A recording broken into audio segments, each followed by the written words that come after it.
active pa siya eh. Madali lang yan pag mga isang linggo. Aagatin ako niyan, tamo.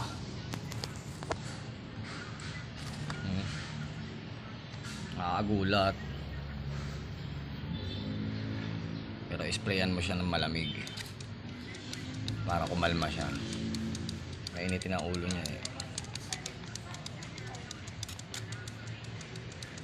Yan ang gusto niya. Lagi sa malamig.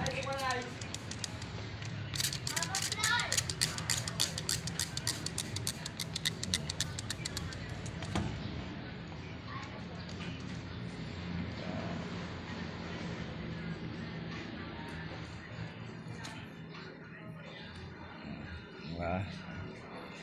Kaya mo na siya tumiklop.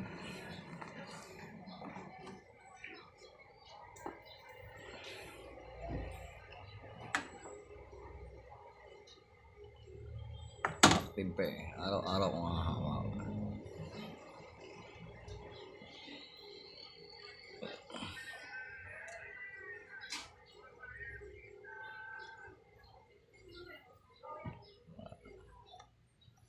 Tutulog na siya. Kala niya kasi may pagkain. Hindi pa siya pakain eh. Mamaya bibilang ko siya ng sisiw. Kaya ibon. Ganda ano.